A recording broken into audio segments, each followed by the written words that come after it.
I needed that proof that I'm done, or I'm still on it, or I still have it. Right. And I started my prep for the 2018 Arnold Classic as an Arnold Classic champion. Yes. I thought that will be, it will make sense. Right. But already the prep was not going well. So everything what I wanted from my body, it wouldn't react, or it wouldn't comply, or I wouldn't take it. But I needed to know. I went through my prep, competed at Arnold, finished second last. So, of course that felt bad, but in the same moment, I knew it. I was on my way to Australia, and I knew it's like the last show I compete. I would like to introduce you to my friend Dennis Wolf, otherwise known as Dennis the Big Bad Wolf. Dennis is a legend in the sport of bodybuilding. He is arguably the best German bodybuilder ever to exist. Unfortunately, in a time when his career was at its peak, he suffered a really bad injury that took him out. I wanted to know what that was like. What was it like in an era that we will never, ever see again, to have loads of fans know exactly who you are? Come be a part of the conversation and hear all about it, because this is Dennis Wolf, and this is how Dennis is making his mark. Dennis the Big Bad Wolf. Does that name ring a bell for you? That is quite the household name. But let's actually start off with that. Tell me, how did you get your name, Dennis the Big Bad Wolf? Well, that's a pretty cool story.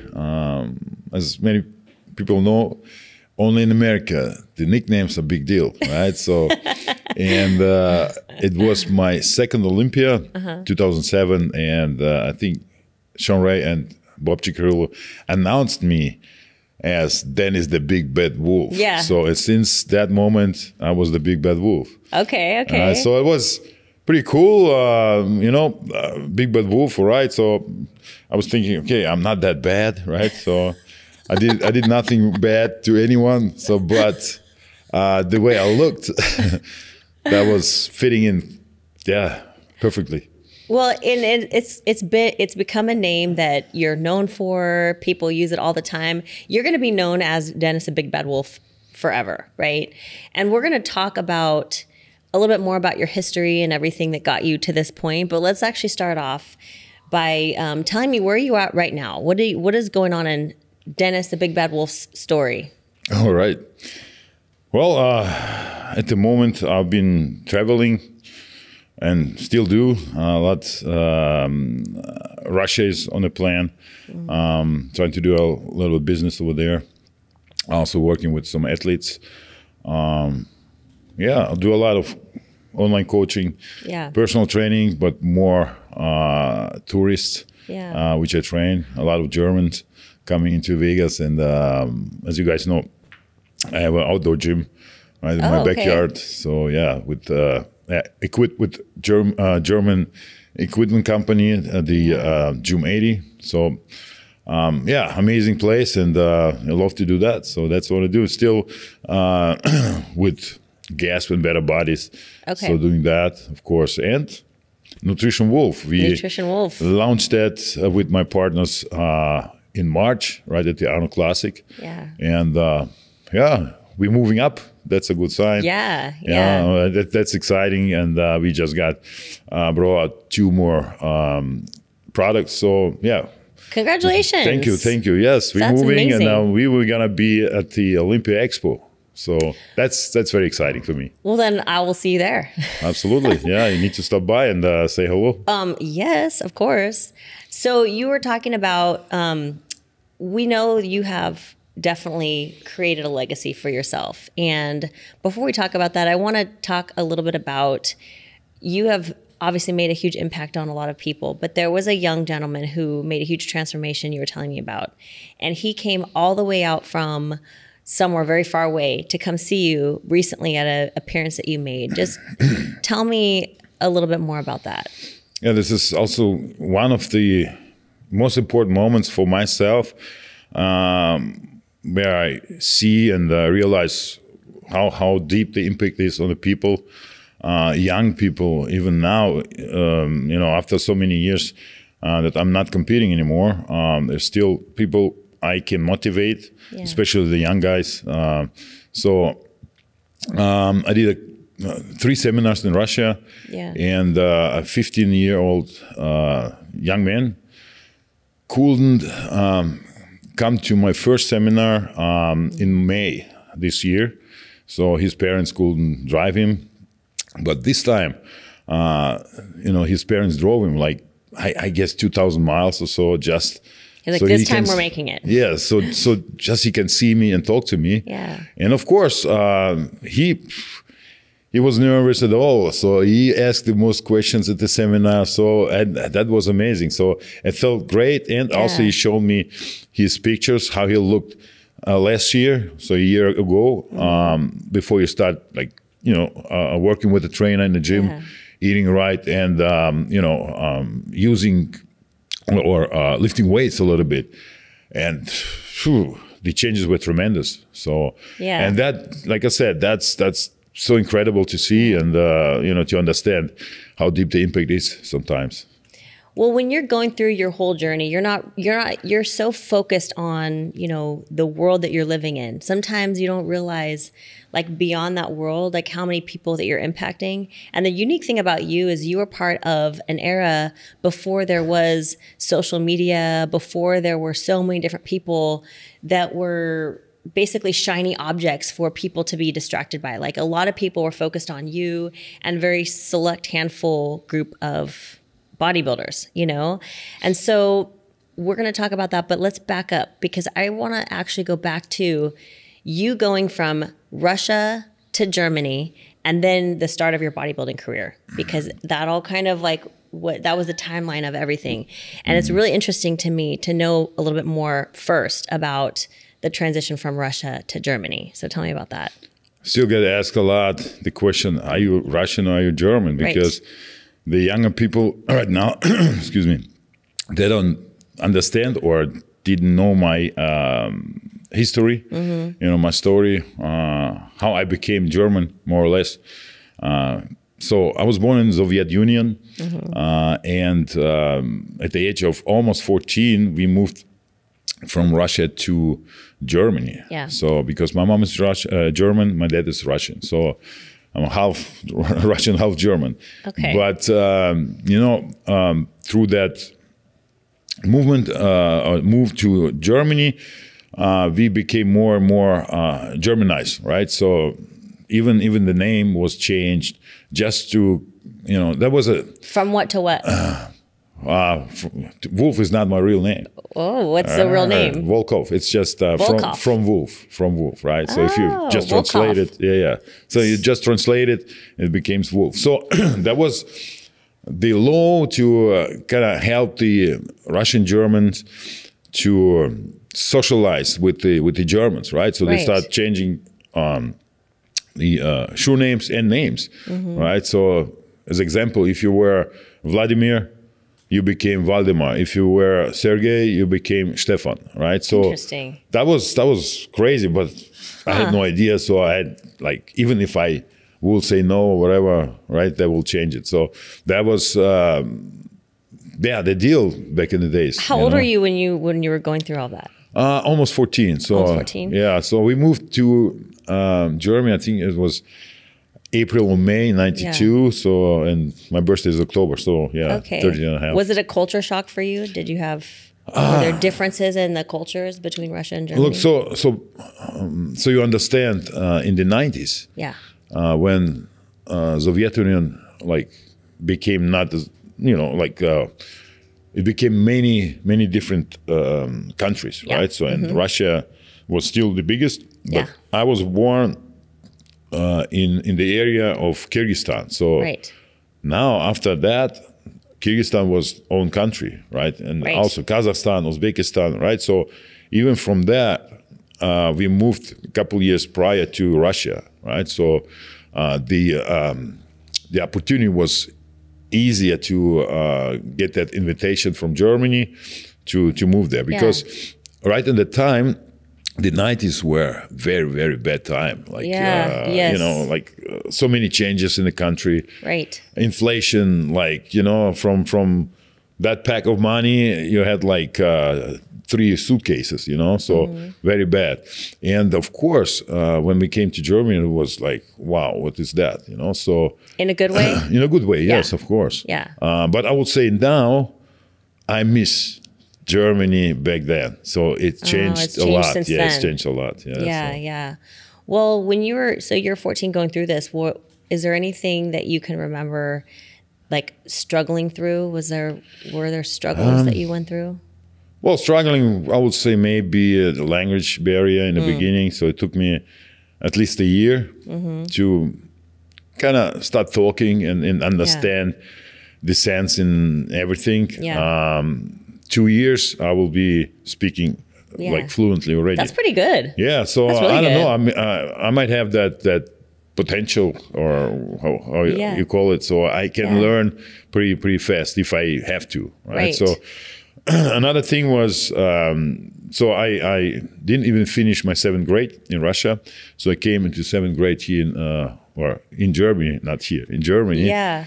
And that was too easy for me, except the German language, right? Yeah. But I was, you know, getting into it pretty quick. But anything else, like mathematics and all of that, was too easy for me. And then, at that age, young guy, I just became Math more is or less lazy, you know, because it was everything too easy for me, and there was no more excitement for myself, right? So I also didn't go to do sports in the beginning. I was going to ask you about that. Yeah, because, you know, I couldn't speak German, so I didn't do anything. So, and then after I got into, you know, like higher, what is it? So I got older. Yeah. Then I started, you know, doing more. Yeah. Try to figure out, okay, what kind of sports I would love to do. You know, I did a lot of fighting, but it was always short. You know, it's kind of in and out until I went to the gym. Yeah. And so that was it. Yeah. You were saying, I heard you say before that you always felt like you had 2 left feet. When it came to sports. No, it's only in one sport. It was soccer. Oh, soccer. Oh, well, that would be a sport to have soccer. 2 left feet. Not to have 2 left feet. I played basketball. 2 you were years. good at basketball. I was good. Yes. You played professionally, right? No. I was still a kid. So it was the time before we moved to Russia. So got it. Like Soviet Union. Okay. And then we moved to Russia, and that was a village, so no sports. You know. But you were good. Yeah, I was. Actually, that was my dream to become a professional basketball player. Yeah. But you see, it went a little bit to the side, and I became professional bodybuilder. But you started lifting weights, and you started getting really good results. And you had a gentleman by the name of Mike. Yeah, Mike Schultz. There was a guy who came up to me in the gym. Yes. And asked me, like, oh, I'm preparing to compete or something like that. Are you getting ready for a show? Yeah. So I was surprised. I was like, no, I don't even know what you mean. Yeah. You know, so, and he kind of put me on the right way, drove with me to another city to meet the guy who was in the federation. He was already competing. He was a champion, and his gym was in the federation. So back in the days, it was like important that your gym is like, you know, like bodybuilding focused. Yeah. And like also in the federation. So like connected to a federation. Yeah. So, and that was the beginning. Yeah. Did you so you didn't really know like, oh, what is this bodybuilding stuff? Did you start looking it up? Were there bodybuilders that you started researching and looking up and going, I do want to look like that? That started at a young age already. Okay. Yeah, in Soviet Union, we didn't have a lot of like magazines or stuff. Yeah. So, and sometimes I think, if I remember right, it was right after Olympia, and that was printed on the papers, like daily papers. Yeah. So I cut it all out, you know, and already at that time I was like, man, it's that's cool, impressive. how they look. You know, so much muscle, but Yeah. no skin. They look skinless, right? So Yeah. and of course the movies with Arnold, Stallone, you know. But then when I was already in Germany, I started kind of using more dumbbells, and then finally made a membership in a gym. Yeah. What was the moment that you were like, I'm doing my first show? I had no idea what's going on, anyways. Yeah, so you were just going with the flow. You know, I had a plan. You know, what to eat, what to do. The guy helped me with my posing routine, and also that was very helpful. I understood from the beginning on how to learn, how to practice, all of that. You know, so and. I think if you understand it from the beginning, it makes everything easier. So I work with a lot of athletes, and man, they train for years, but posing is so You're bad. known for your posing. Yeah. So and for myself, it was in the beginning already like a good start, you know, with posing training and hitting the poses right, feel it. You know? Yeah. You're always known for your posing. Right. Yeah. When it came to results. You saw results pretty fast, because I was looking up your first competitions. You were 19, 20? 21. 21. Yeah, 21. Okay, so you were 21 when you did your first show. I turned 21 1 week. 1 week before you did your show. Yeah, okay, but you probably started training for that when you were like, 19, 20. 19, yeah. And you saw really crazy results at a really young age. You were somebody who they were looking at going, wow, this kid is going to be something, Tell me about that experience when you realized, when you had that first feedback loop that, wow, like, I think I'm good. Actually, you see yourself a little bit different, right? So, Okay. Yeah, so always a little bit different than the others do, right? Yeah. So, but I felt it. I felt like, man, it's like something works on me. I really like it. It looks good. I grow fast, right? So, and then in a gym, you know how it is. They already start looking at you and then asking, what you do, and stuff like that. But then after my first show in '99, when I was competing, it was pretty much okay, right? So I placed okay. But a year later, I came to the same show with 20 pounds more mass on me, right? Wow. So, and the people who were next to me a year prior on stage didn't recognize me. Oh, wow. So they came up right after I went from the pre-judging backstage. Everyone came up to me. It's like, where you from? It's like, I was like, guys, I was competing last year here too, So they had no idea. So how much I improved in just 1 year.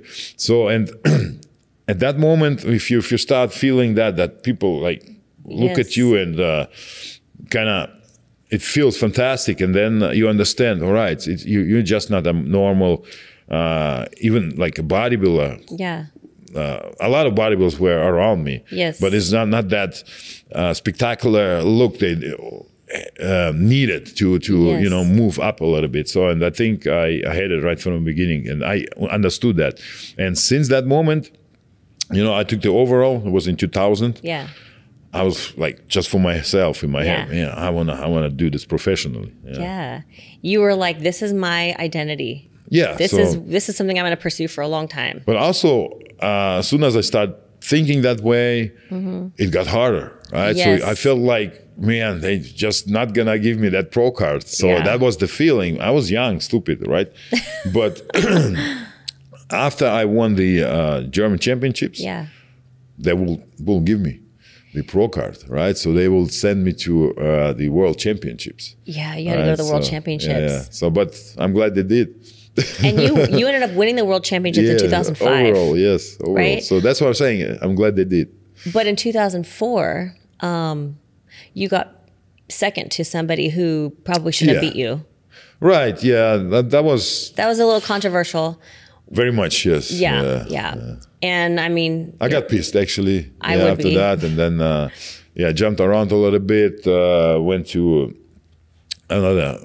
It was not another federation, but it was right when the first time something was going on with Wendy Fortino, Yeah. you know. So and that was kind of okay. If you come over, you can compete as a pro here. So right, so I did that, but then Albert Buzek came. He was a president of the IFBB in Germany, and he said nobody's going to compete here, you know. So, and I'm glad that happened because.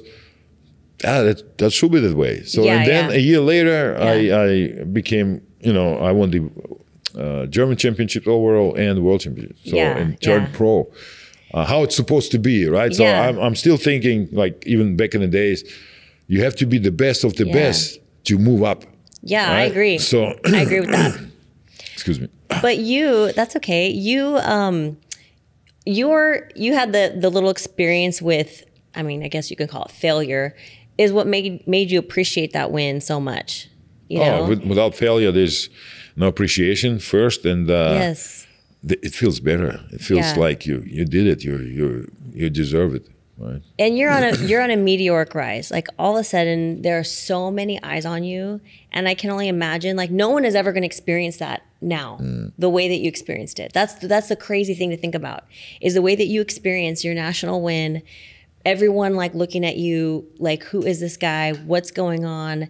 Magazines, you know, people wanting you for their supplement line. This is unique. This is never going to happen again. You know what I mean? Yes. As soon as I arrived from China in Germany, it just lifted up. I had already an email with a contract from Nutrix, you know, all the offers. So right away, and from that moment, like my pro career started with everything what's in it, right? So it's like, you know, making more money, like having that like great feeling that you were like right now you just can work. You just can work and you know. Make the potential come really true, you know, like prove it, right? Yeah. So, but also in the beginning it was tough because a lot of critiques about my back and stuff like this. But I proved everyone wrong every time. So and that's a good thing, you know, if you know you can do that, and if that works at the end, you know, if you prep, you go up, and then even if you're not finished first, you know that you improved and proved a lot of people wrong. So, I mean, I think we can all improve our back always, but I think that if I'm going to be honest with you, I always thought that, you know, your back had such a unique shape, your insertions are so high that it's like it had its own shape that made it look so awesome. And I think that when you're standing next to somebody that has lower insertions, it's just a totally different back. Yeah, it's just a look, To me, it was, I think it's even more impressive between your high lats and what made your waist look small and your crazy quad sweeps. I mean, I think it made you, when you were on stage, it made you pop and stand out like from the whole rest of the lineup. I mean, your eyes just always gravitated to you. That's bodybuilding, right? So if you have the lines and genetics and that frame, I mean, it's very rare, very rare. So like if you look at, I mean, Coleman, LeBron, Wheeler, right, Dorian, they all have a different type of physiques, but each of them are, like every one of them are impressive and in their own way. So it's the same with me. If I would have like different back, I probably wouldn't have that frame and wide shoulders. So it's like that's how I was made, you know. That's how I was made. What am I going to do about it? But let's actually talk about this, because this is where you're really establishing your identity, you know, and you're really, you know, solidifying your place in the industry. You know, you kind of came out on the scene sort of out of seemingly nowhere. And then you, everybody wants you. You had your first Olympia was 2007? 2006. Okay. How did you do it in the first Out Olympia? of top 15. Okay. But I knew that. So I just got qualified a week before the Olympia. Oh, shoot. Okay. So that was pretty fast moving, you know. But I mean, you had just gotten your pro card and then you got to the Olympia. Yeah, I got my pro card in November 2005, and I was competing already August 2006. So not even a year. right? But to be at the Olympia just right after you get your pro card is already so. That was huge. That's huge. That was really huge. That's really huge. Back in the days, being at Olympia was tough. Oh, I know. Tough. Just to make a qualification. Okay, the people would say, oh, there were top 5 and top 3 shows where you can get the qualification, but we had just 5 or 6 shows, right? 5 or 6 shows, and there's only a couple divisions. Yeah. So you don't have people spread out multiple divisions, multiple shows. There's less shows, less divisions. And less bodybuilders. Right. So, and the quality was crazy. That so every time you go to a Grand Prix and you know who's competing, I'm like, oh, wow. So, and it was always tough. So you couldn't say like, okay, I do that show or that show, that's easier to qualify. No, it wasn't. It wasn't that way. Yeah. How did you take it when did you still feel really proud of yourself? Or were Absolutely. you? Good. I mean, being at Olympia in the first year as a pro, that was huge. But did you get a fire under your butt to come back? Okay. Well, look, the Olympia was what, October 2006, and in May I won my first pro show in 2007, right? So it's like not even half a year. So okay, be honest. Going into the 2007 Olympia, did you have visions of winning? Not winning because I knew the politics will not allow it because I'm still too fresh. And but did you think that you could win it? Yeah. But not place first? I would. Like, did you feel like you had a winning physique? Yeah. So you were feeling good. I was working with Milos at the time. Yeah. And he was telling me, "I'm Mr. Olympia. You know, I'm built for that. So I'll be Mr. Olympia. Not maybe now, but in the future. But." Preparing for the prejudging backstage, Albert Buzek came up to me and took a couple pictures because he was president of the IVB in Germany. Yeah. So he told me right away, "You will make your name today."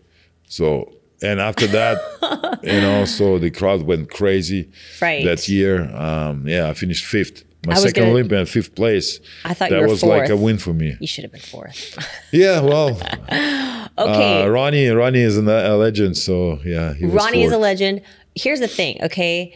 You placed 5th, but it was almost like you won because everyone's eyes were on you. I mean, it was kind of like it was like people were almost just pitting you and Phil Heath together, looking at you two as like, okay, these are our rising stars. Like we've got Dennis Wolf, we've got Dennis the Big Bad Wolf, we've got we've got Phil Heath, and I just remember that era. I remember that time. I started competing in 2008, so I was kind of like right there when I was learning about bodybuilding. That's when I was really learning more about you and just what was going on in the world, And so I just remember that era. I remember that time period, and it was just so exciting, really. Yeah, just, people like Phil Heath came up, so, and then he won the Ironman and then didn't compete at the Olympia. It was like, okay, what is he planning and stuff like this. Yeah. Also with Kai, I think he got food poisoning. I think it was 2009 or so.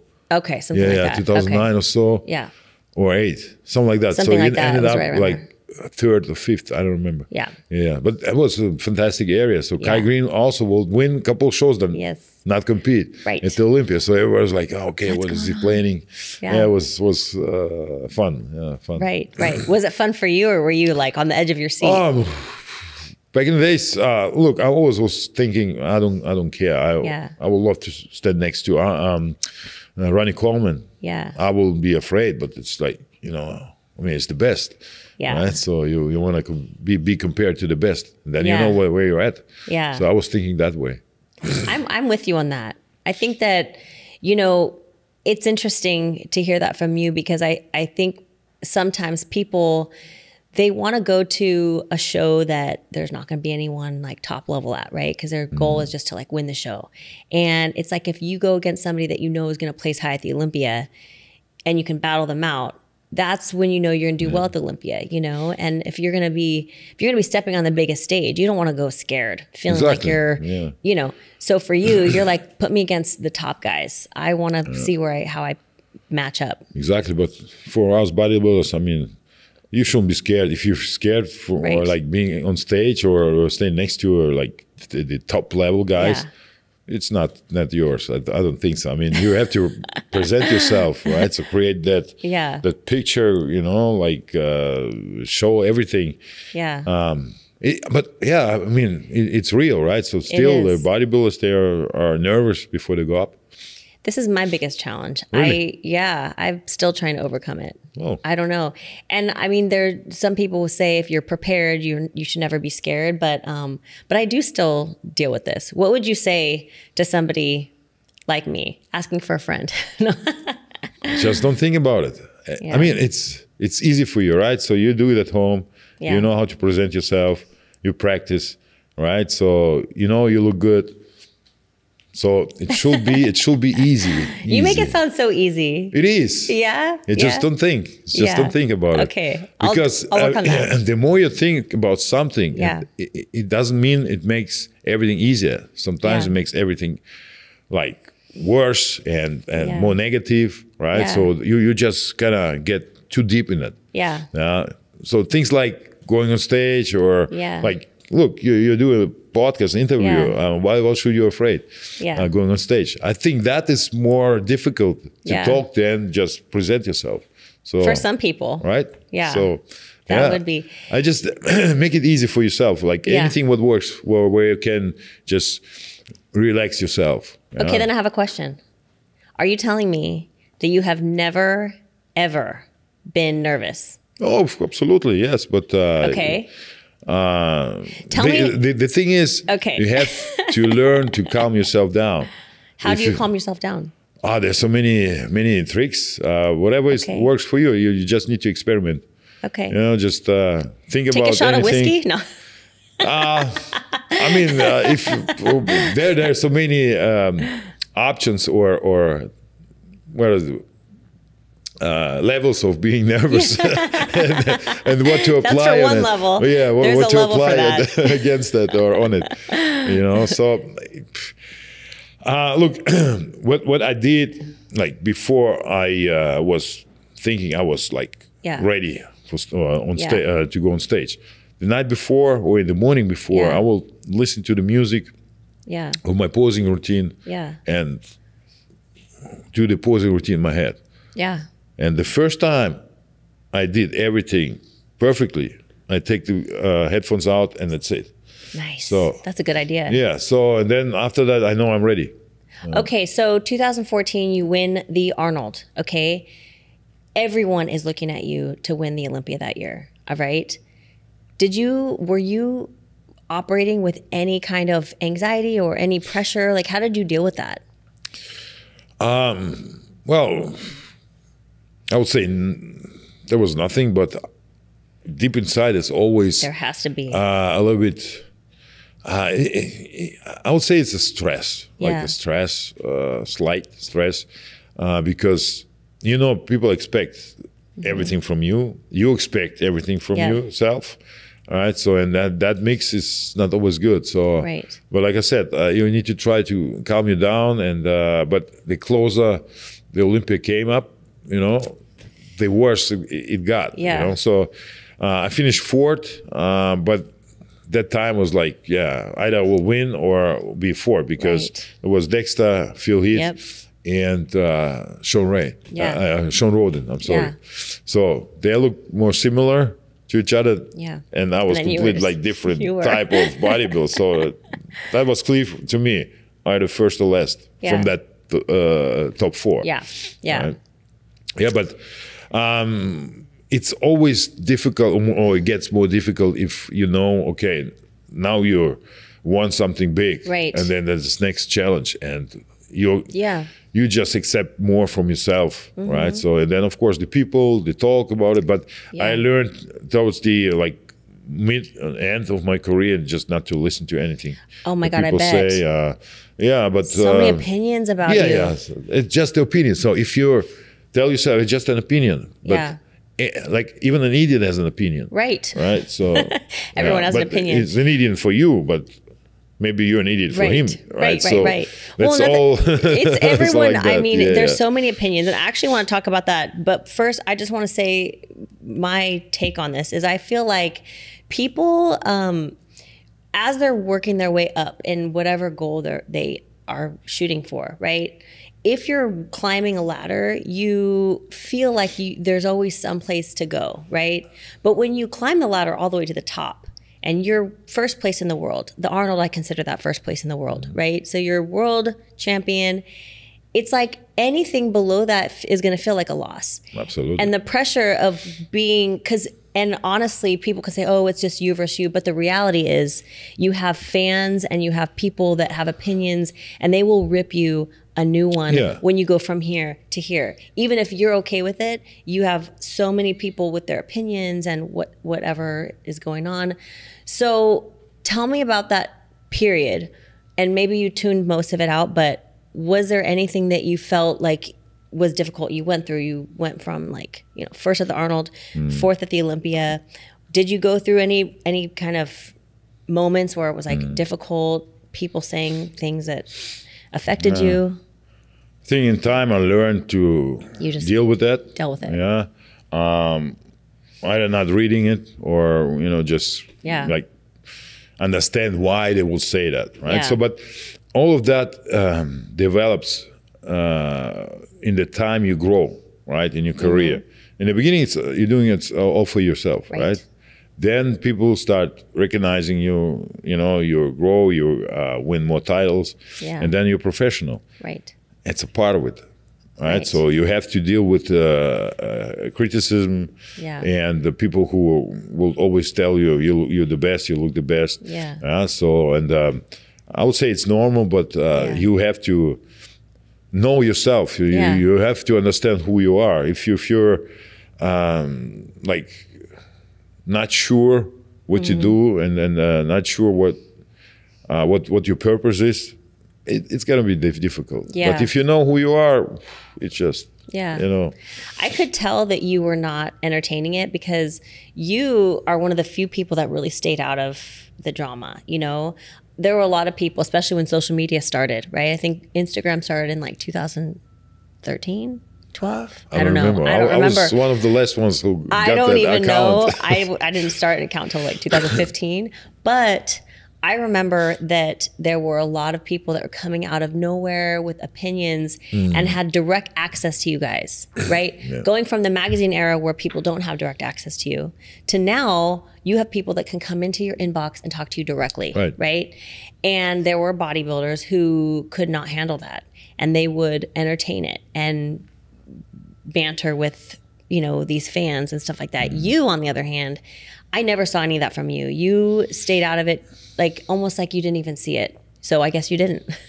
Well, I always try to be active, interfere with questions from the fans. I did it from the beginning too.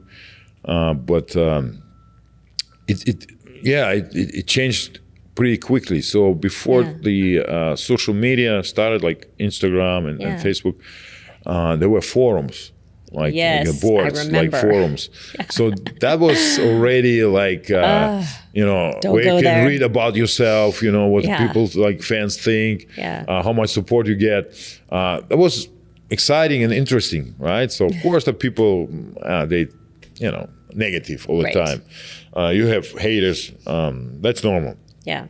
But when Instagram came, into their lives, you're right. That was the direct connection, right? They will, they could send you a message. Even if you don't answer, but you read it, right? So once you read it, it's in your head, like whatever it was, like positive, negative. Yeah. Right. But it changed everything. Before, before all that social media, they will see you at the expo maybe. Right. Or at the show, or waiting for a magazine to came out, so just to see something from the favorite bodybuilder.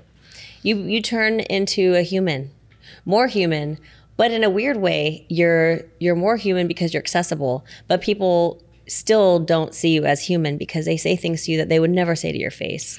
That's what's so interesting. That's what internet is about sometimes. Yeah.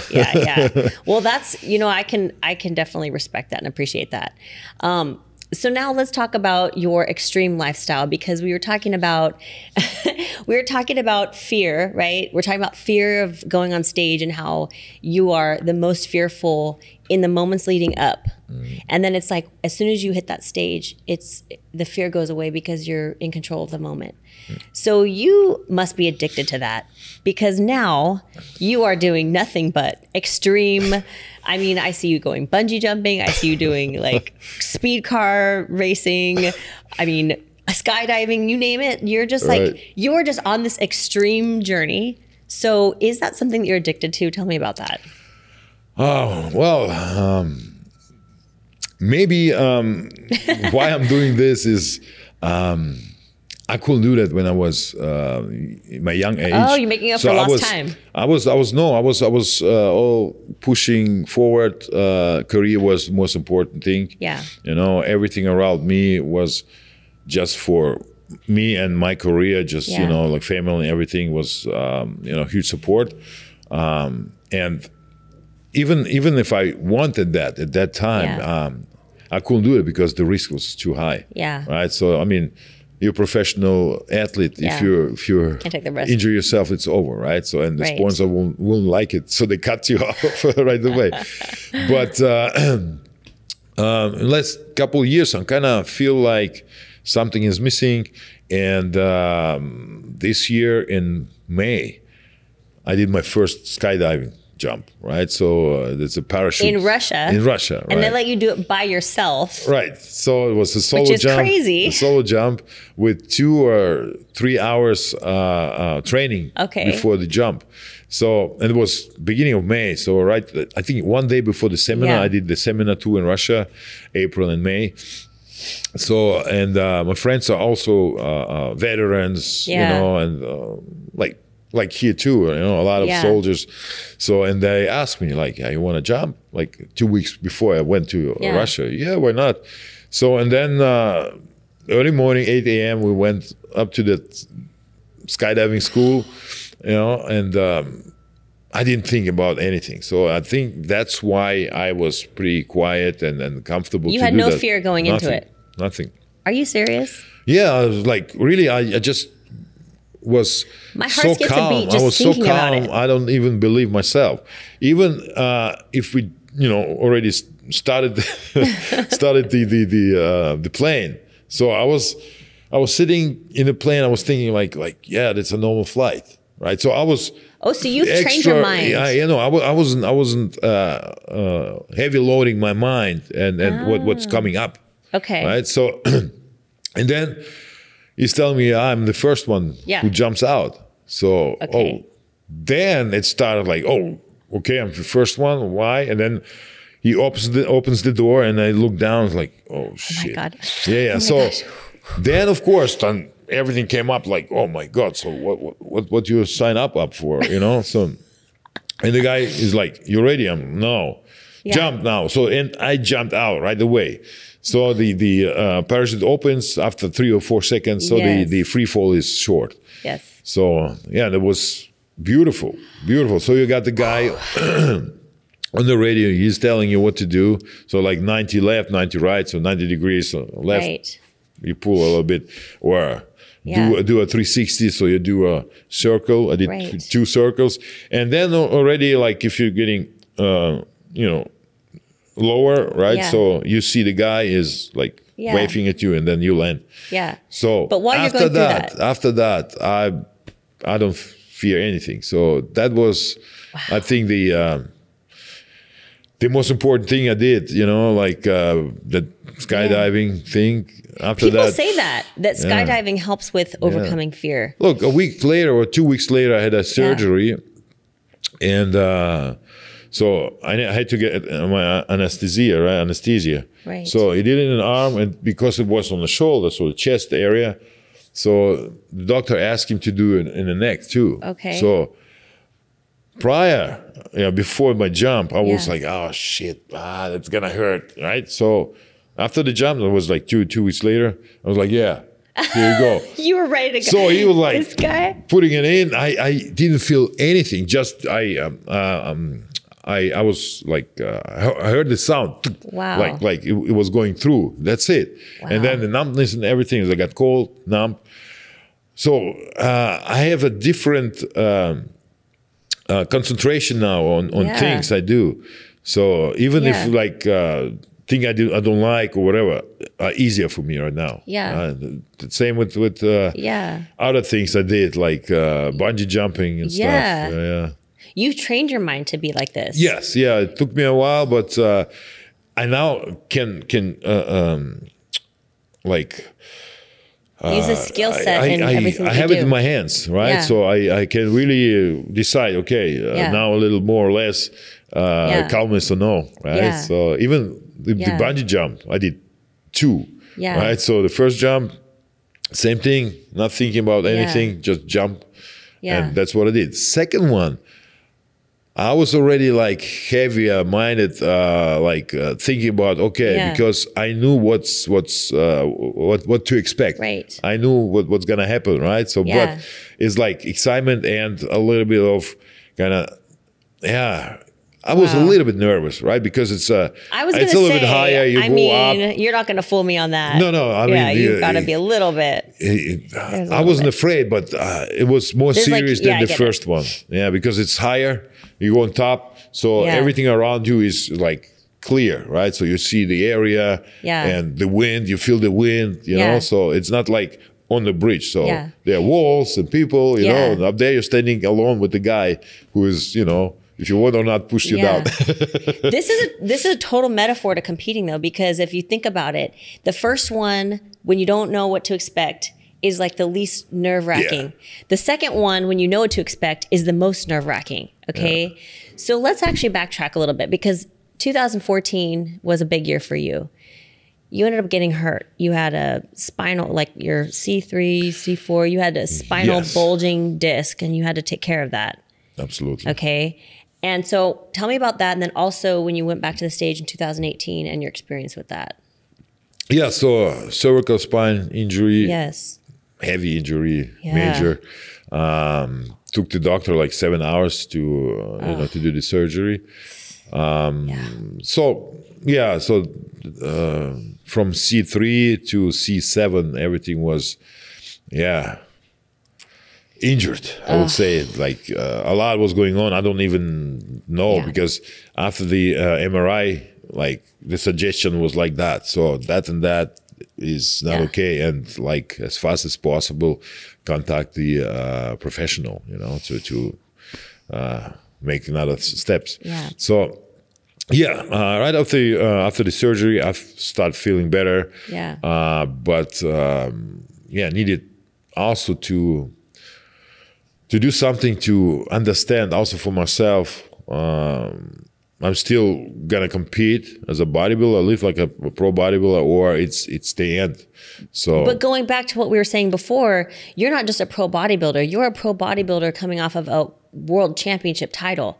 So it's not like people don't understand that either. It's like you're coming back to the stage after a big injury, having to bring a physique that is a champion physique. That's a lot of pressure. Yeah. So and the pressure I was having also more from myself. So I was like, you know, I needed that proof that I'm done or I'm still on it, or I still have it. Right. So and the whole prep. So like the injury or the surgery was. I think summer, like May or June in 2016. Okay. So, and I started my prep for the 2018 Arnold Classic as an Arnold Classic champion. Yes. I thought that will be, you know, it will make sense. Right. But already the prep was not going well. So I will do everything what I usually do in a prep. Maybe half or just a third of everything. It's just even the food, everything. Just like, the body was not connected, right? So everything what I wanted from my body, it wouldn't react, or it wouldn't comply, or I wouldn't take it, right? Yeah. So even the prep was so bad. But were you frustrated? But that's the mindset, you know. Probably anyone else will just stop it and say, okay, no, I'm doing my comeback later the year or so.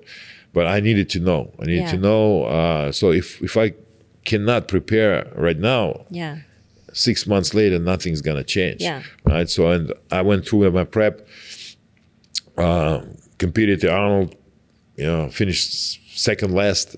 So you know, of course that that felt bad, but in the same moment, I knew it. That was the, you know, that was the like last one of the last shows, because I had to do another one in Australia. I remember you got like 10th there. Yeah. So, but I kind of put my mindset into more enjoyment, because I can change anything anyways, right now. So I just try to enjoy my time on stage, traveling to Australia, compete there, you know, so I try to enjoy it.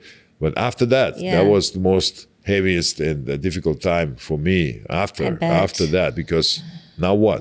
Right? So that was pretty heavy. Yeah. Well, now what? And then we had, you know, the world shut down like just a couple years later. Yeah. So exactly. It's like that is a kind of a crazy one thing time. After another. Right. Yeah. It was like when it rains, it pours.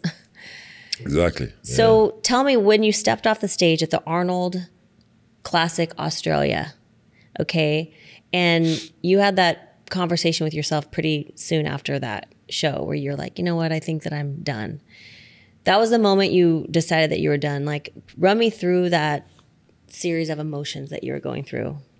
This is something that people can really relate to. Well, I decided already after the first Arnold in Ohio. Yeah. So I was on my way to Australia, and I knew it's like the last show I compete.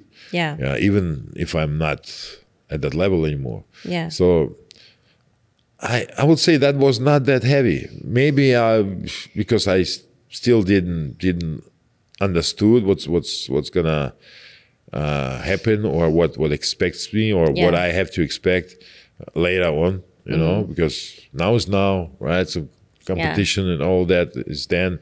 But then, if you come back, what now, right? So that was difficult. And then, I was trying to figure out what's next for me. Yeah.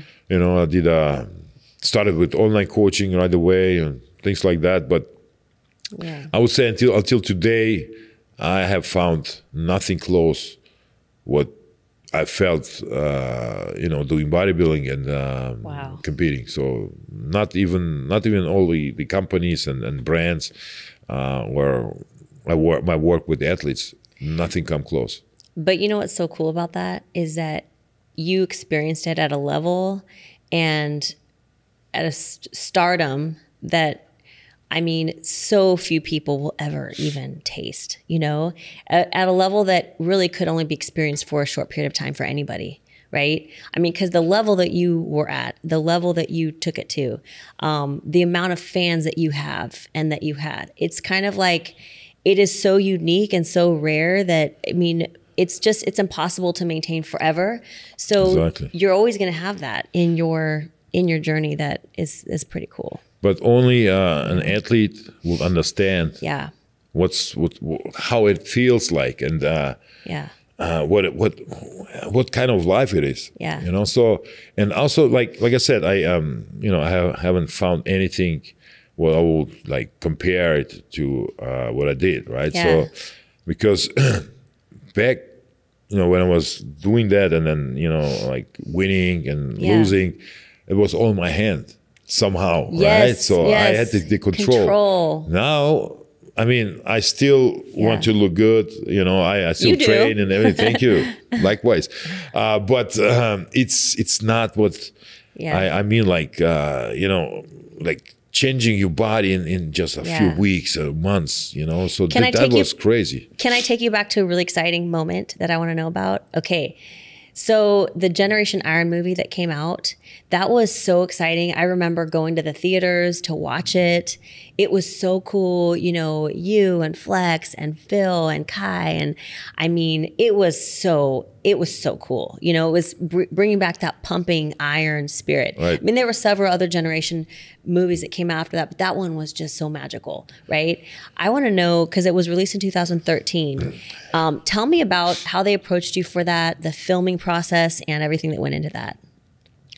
Well, I think all the top guys got approached by Generation Iron guys. I think Vlad Yudin. Oh, okay. Yeah. So we went for dinner. They explained what the plan, that they cooperate with the guy who filmed and worked on the Pumping Iron movie. Were you excited? Yeah, of course. And you know, that's a docudrama, so they had to give us a couple of roles. Yeah. You know, like my role will be going to an audition in LA. Oh my gosh, tell me about that. Yeah. Oh, it's the worst experience ever. Come on. So you didn't actually want to go on audition? Look, no, so I wanted to have the experience, like, you know, what it is. Acting wasn't like a passion for you. Like, Oh my God, look, this is so good. I'm talking about acting, like acting what Arnold did, what you know, like people in the 80s did, right? So action was not much talking and just you know, like that. So, and it was also the plan. So I came to LA for the audition, went straight to the room. All right. So, and audition was for comedy, right? So, and not as promised for an action movie. So I didn't want to be an asshole and just play that, you know. But if I'll be an asshole, I will say F no and walk out, right? So because I'm not a comedian, I'm not a stand-up guy, or you know. So it was funny though. Yeah. So well, I'm laughing about that right now, but I felt like shit, honestly. Yeah, you know, They set you up to fail on that. Yeah, well, and then as soon as it came out, like agents over agents, like, oh, give me a number, blah, blah, blah. So I'm like, okay. I gave one lady my number, and I was sitting in the car, was going to the airport right after that, and she already called me. And she was like offering me like ads and that and that. And so, and she made me crazy already in first half an hour. Oh my gosh. I blocked her right away. Oh gosh. Yeah. So maybe she had a crush on you. No, she was a little older. I don't think so, but and I look like a bodybuilder. So you didn't think it was possible. That agent thing wasn't like, no. Yeah, that was my experience. But your role in Generation Iron was you were the German bodybuilder who they wanted to have the audience kind of like think was funny because you were going on auditions to it's like it was, connecting to Arnold, his time, things like that, because my accent, blah blah. And it was kind of funny, you know what I mean? But it's interesting to hear your perspective, how what actually went down behind the scenes. Well, it was. I think it was good experience, right? Yeah, good experience. But at that moment, I felt like shit. Like I said, it's like so this discomfort. Man. Dennis, for what it's worth, I think you should have been an action movie star. Okay. Oh, thank you. Yes. Yes. You still could be. Yes. Still maybe. But we'll see. We'll see. Some things are gonna change very soon. Potentially, yes. But they put you. They kind of filmed you through so many moments during your prep, and like. Did you have any idea, like, were you part of the process of any of the other athletes, or did you ever see any of the other bodybuilders training near you, getting filmed for the movie? Like, were you guys all just independently doing your own thing? Well, I was independently. Really? All of us, yeah. So none of you knew what was going on in each other's world? No. Of course, that was already Instagram, very famous, and you will see a couple stories post. But in Vegas, there was no one except me who was filmed for the movie at that time. But at the movie premiere in LA, I saw Sean Road and Dexter, and I was like, damn, they look good, right? So through the clothes, right? So, but it was 2013, right? And my friend came from Germany, so he was sleeping in our room. So, and then I was changing clothes and we'll pause a little bit. He was like, what the hell is going on? So all of us look great. Right. And that year, really. And like, you know, you're an athlete too. You see, right, who is in shape or not. So, and I knew there was 2 weeks before Olympia, we had that premiere. And I was like, man, but I'm right there. So, and of course, 2013 was one of my best years at the Olympia so far. That is so awesome because you took third. Right, in 2013. That's amazing. I remember Jay when they gave me that medal or before that, so he shook my hand and said, "No, man, second at least." So that was cool. He said that. Yeah, That's good. That's good. I good. mean, second. Look, third is the I would say from the top three, the worst, right? So you're not good enough for the first, right? So and worse than the second, but second is like, okay, you're almost the winner, right? So that's one way of looking at it, or you could look at it like you're number 3 in the world. Of course, yes, but it's already a step down. Right. Okay, you're right. Okay. Well, I mean, that's the mind of a champion. You're going for the first place. You're used to that, So if you never think like that, you won't be up there. But what an exciting time, because very few people are striving for a huge goal and having the whole entire world just like coming along for the ride. And I think that that's what that Generation Iron movie really did. It really put the fans for the first time in a style like that. Like I said, there have been several similar things that have come after that. But in that moment, it was so exciting for the fans because we felt like such a part of what was going on with you guys. Because that's like what you can do right now or see on YouTube and all that. Right. Like, or if you do vlogs, right? So, but they put it in a movie. Yep. So each of us has his own story, his prep, what he's dreaming about. Yeah. So for the fans, it was good. It was a good movie. Yes. Yeah. Although I do know it was a docudrama, so they probably played up storylines a little bit. Yeah. So they needed, of course, they needed something. I mean, if they just come to the gym or to your house and then film you. I mean, it's not interesting. It's not interesting. Yeah. So they show Branch that he has his, what is it, ranch with horses and stuff. Yeah. Unfortunately, he fell from the horse and thank God didn't injure himself. Things like that. Yeah. With Kai, they will push that. He'll still live in a 1-bedroom flat and stuff like that. So for the fans, it was amazing. Yes, I agree. Yeah. After so let's talk about after that movie came out, you were kind of scoping your competition a little bit. You had a couple weeks to kind of work on it. And like you, I actually feel the same way. People say, oh, it's just you versus you. Don't look at the competition. I actually do because it helps me. It makes me push harder. If I feel like other people are working harder than me, I want to work harder. You know what I mean? So they push you, yes. It pushes you. It should. And so for you, you go, 2 weeks more. It gives you the fire. You do amazing at the Olympia. And then after that, tell me about your experience in the afterflow from now so many people are tackling onto like this movie, the results from the Olympia. How was life like after that for you? Honestly, not so much has changed, but regular people will recognize me on the streets, right? That's so cool. we're sitting somewhere, I don't know, we're eating out, small store, and people are sitting next to us. You were in a movie? So like, which one? Yeah, Generation Iron, yes, yeah. So it was pretty cool, it was fun. But the movie is one thing, but the life goes on, right? So I understood a couple things, what I don't want to do, right? So, if you're young, you always dream about like things, being an actor, but it's a tough business too, as every business, right? So, and Hollywood is it's a hard place, right? So, I would say I could have become whatever I want to, but after that, I lost that vision that I could be a like actor, so like at least a little bit. So I'm kind of not anymore. So not anymore.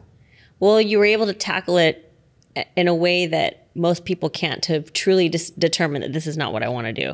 Yeah, before that I wasn't sure. Like maybe there's a chance. You always put your or try to learn new things or put you in a new type of work, right? So, but no. Right. Well, you had the Generation Iron producers who kind of like put you into a situation that allowed you to experience in a high degree the opportunities of potentially becoming an actor, so that you can determine, okay, this isn't really what I want to be doing. Yes. Before you see it with your own eyes, you have a different picture. Yeah. So it's with almost everything. I think so. We imagine that acting is this like fantasy job, like so fun. Like I can't believe people get paid to do this. Yeah, but it's hard. It's nails. Yeah. What goes on behind the scenes and the amount of work it takes to master a role and the pressure it must put on somebody to, have to perform well, or the scrutiny you get from, imagine the scrutiny people get. They're not performing well. So it's also like the other jobs in life. You start very young like Harrison Ford started with 40, right? So, but it's like everything else. You have to work hard if you have potential, and then so you move up or not. So it's always tough. Yeah, and doesn't matter what you do. But I see it the same way with acting too. But if you have no talent, I won't do that. So it's like bodybuilding, right? So if you have genetics, you figure it out as soon as you start like lifting weights, But if you don't start lifting weights, you never figure it out. That's true, right? So it's the same with everything. Yeah. Well, I think that for you, bodybuilding was a natural fit because people, a lot of times, they fight their genetics so hard to be a bodybuilder. And that's when it becomes unsafe. And I think a lot of people have seen you after the fact, like after you've retired from bodybuilding, you're still in great shape. And a lot of that is because bodybuilding was always meant for you. You naturally, you build muscle, you stay lean, you're inclined to be a bodybuilder. There are people who they are hard to gain, they are hard to lose body fat, and they have to fight their body so hard that it becomes unsafe. You know what I mean? I know, yeah. So, and you probably have seen that. Yeah, genetics is a wonderful thing. Yeah.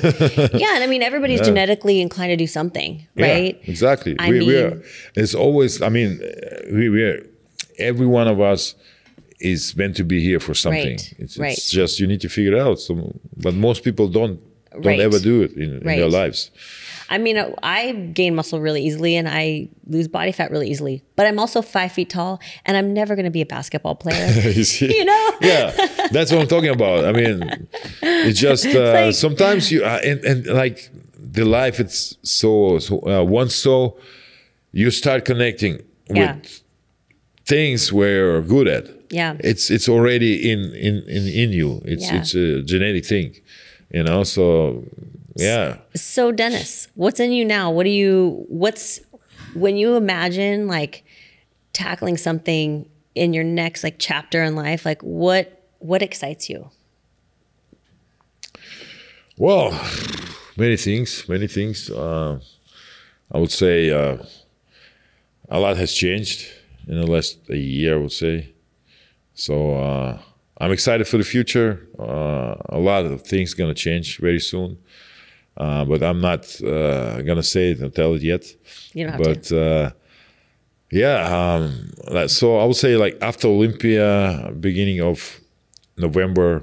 We'll know. Everybody should expect some news from me, official news. That was a good cliffhanger. Yeah. All right, so we're left with a little bit of a cliffhanger. That's okay. How about when you look back at everything that you've done, you look back at your legacy. Okay, here we are. This is a Make Your Mark series. And you, Dennis, the Big Bad Wolf, have definitely left your mark and a legacy already. What would you say that mark is that you've left? How would you want people to, if someone's explaining that to me, not just you, but how would somebody explain to me how Dennis has left his mark? Difficult to explain. That's okay. Take your time. Well, I would say,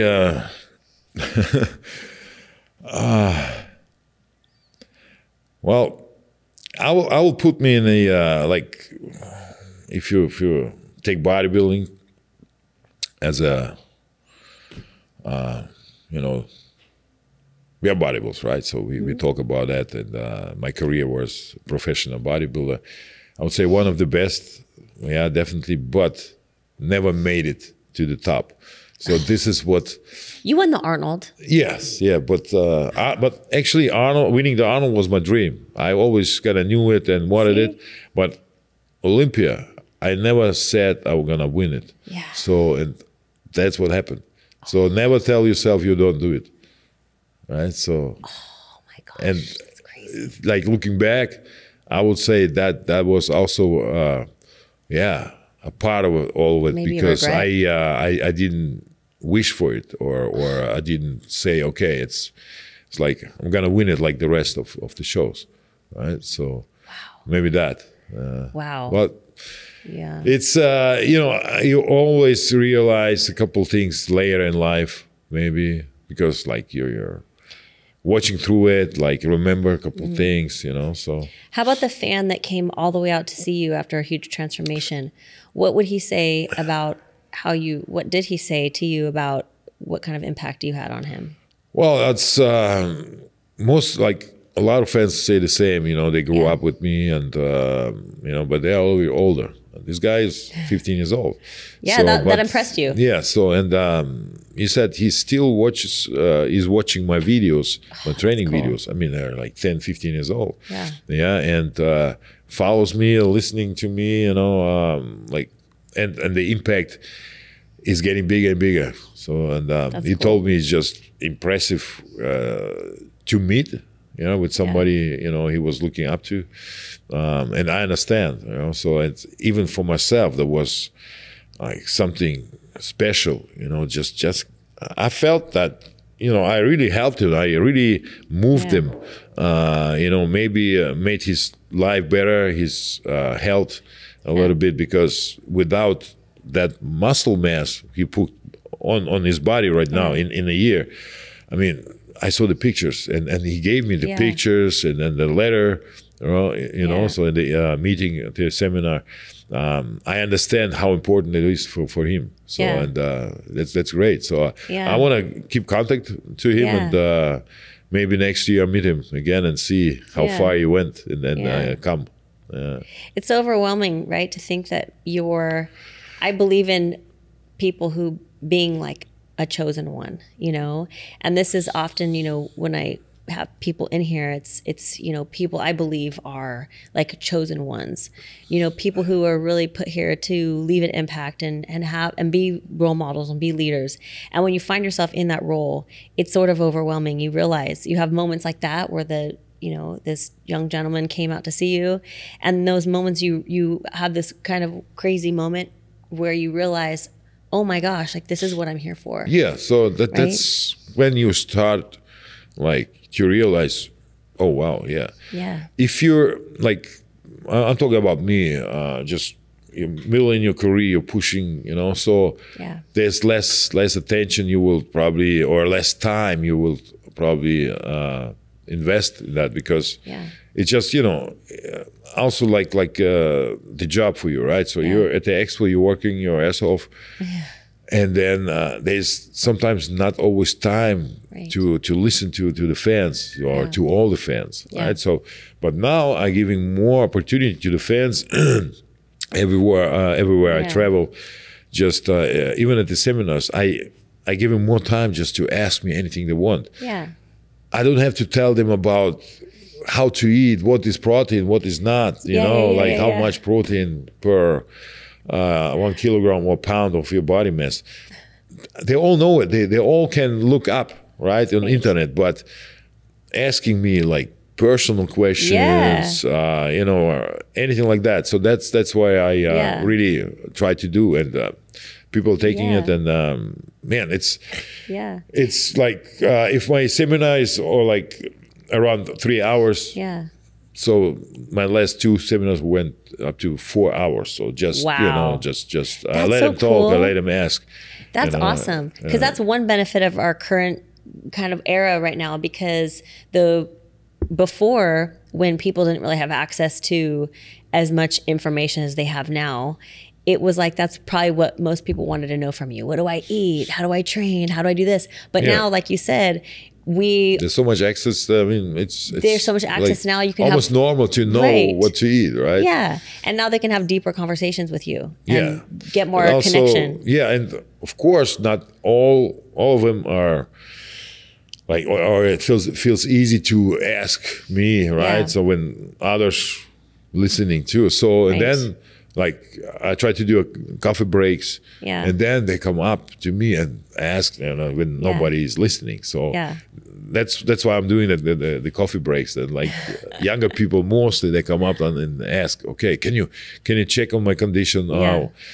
Just tell me, am I doing everything right, or should I change something? Or after the seminars, like athletes, amateur or professional, they want to pose, so that's a good thing. So it's changing a little bit, right? So I'm kind of more helping and suggesting and giving advices.